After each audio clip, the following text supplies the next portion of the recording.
Assalamualaikum warahmatullahi wabarakatuh. Perkenalkan, saya Edo Aprianto, salah satu leader Tira Satria Niaga dari tim IDEA. Dari Anas radhiyallahu anhu, ia berkata, ada 3 orang mendatangi rumah istri-istri Rasulullah SAW untuk bertanya tentang ibadah beliau. Setelah diberitahukan, mereka menganggap bahwa ibadah mereka dibanding ibadah Rasulullah SAW sangat sedikit. Mereka berkata, kita ini tidak ada apa-apanya dibanding Nabi SAW. Padahal beliau telah diampuni dosanya yang telah lalu maupun yang akan datang. Lalu mereka berkata, aku akan sholat malam terus-menerus. Yang lainnya berkata, aku akan berpuasa seterusnya tanpa berbuka. Kemudian yang lainnya juga berkata, aku akan menjauhi wanita dan tidak akan menikah. Mendengar kabar tersebut, Rasulullah SAW mendatangi mereka seraya berkata, benarkah kalian yang telah berkata begini dan begitu? Demi Allah, sesungguhnya aku adalah orang yang paling takut kepada Allah dan paling bertakwa kepadanya di antara kalian. Akan tetapi, aku berpuasa, aku berbuka, aku sholat malam, dan aku juga tidur, dan aku juga menikahi wanita. Maka siapa yang tidak menyukai sunnahku, ia tidak termasuk golonganku. Hadis yang diriwayatkan oleh Bukhari. Demikianlah Rasulullah SAW mengajarkan untuk tidak perlu berlebihan dalam beribadah. Tugas manusia tidak hanya menjadi hamba, tapi juga sebagai khalifah untuk memakmurkan bumi ini.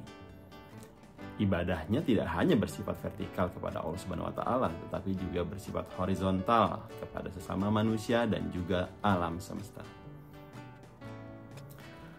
Di pembahasan yang lain, dalam rangka meraih keseimbangan kehidupan seseorang, disampaikan oleh Andra Donata pada buku Design Your Hope, ada 8 aspek kehidupan yang bisa menjadi acuan dalam mengukur apakah hidup seseorang itu sudah dikatakan seimbang atau tidak.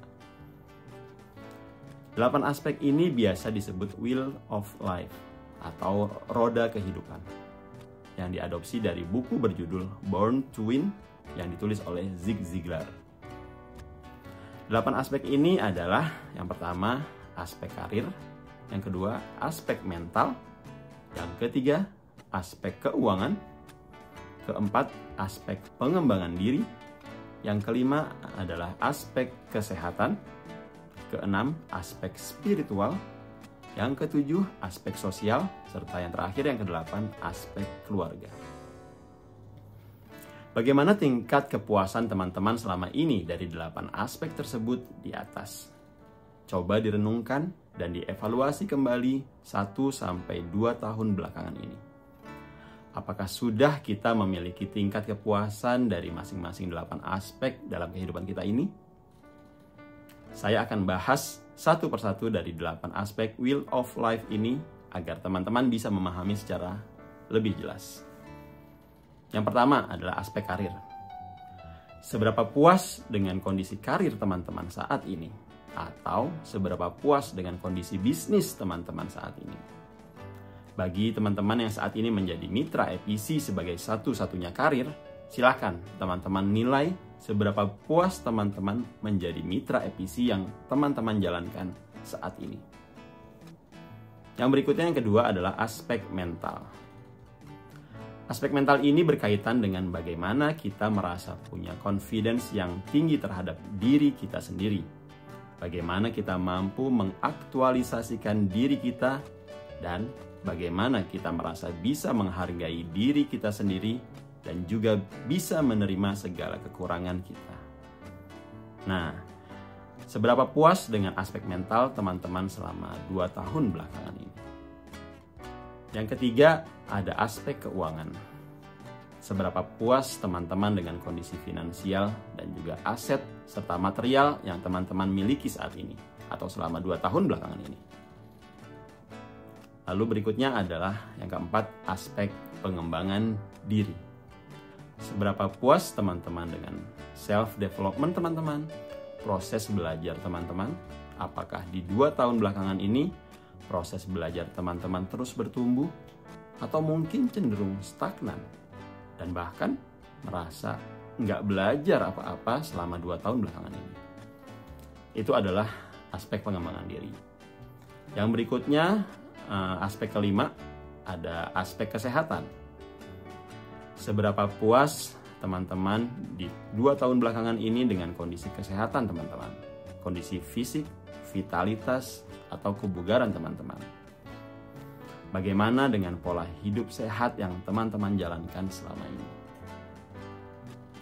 Yang berikutnya, yang keenam adalah aspek spiritual. Spiritual ini hubungannya antara kita dengan Allah yang menciptakan kita. Bagaimana tingkat intensitas ibadah kita, tingkat keimanan kita terhadap Allah Subhanahu wa taala. Seberapa puas teman-teman pada aspek spiritual ini di 2 tahun belakangan ini. Berikutnya di nomor 7 ada aspek sosial. Di aspek ini, bagaimana teman-teman merasa selama ini sudah membangun hubungan dengan orang lain? Seberapa besar kontribusi teman-teman terhadap banyak orang di sekitar teman-teman? Dan juga seberapa besar support orang lain, rekan, dan juga tetangga terhadap diri teman-teman? Yang kedelapan, yang terakhir adalah aspek keluarga. Seberapa teman-teman merasa adanya cinta dalam keluarga satu sama lain? Bagaimana hubungan dan komunikasi di dalam keluarga terjalin dengan baik atau tidak? Tumbuh rasa saling percaya atau tidak? Yaitu khususnya selama di 2 tahun belakangan ini. Setelah teman-teman mengetahui seberapa besar tingkat kepuasan dari masing-masing di 8 aspek Wheel of Life tadi, ini saat yang tepat untuk teman-teman bisa mengeksplorasi aspek kehidupan yang mungkin selama ini masih terabaikan atau tidak mendapatkan perhatian untuk bisa mendapatkan tingkat kepuasan yang lebih tinggi lagi. Saya percaya teman-teman bisa meningkatkan level kepuasan dari aspek yang masih rendah tadi dengan membuat perencanaan, action, dan juga evaluasi secara kontinu dengan lebih baik lagi. Bismillah. Semoga Allah mudahkan langkah kita semuanya. Wassalamualaikum warahmatullahi wabarakatuh.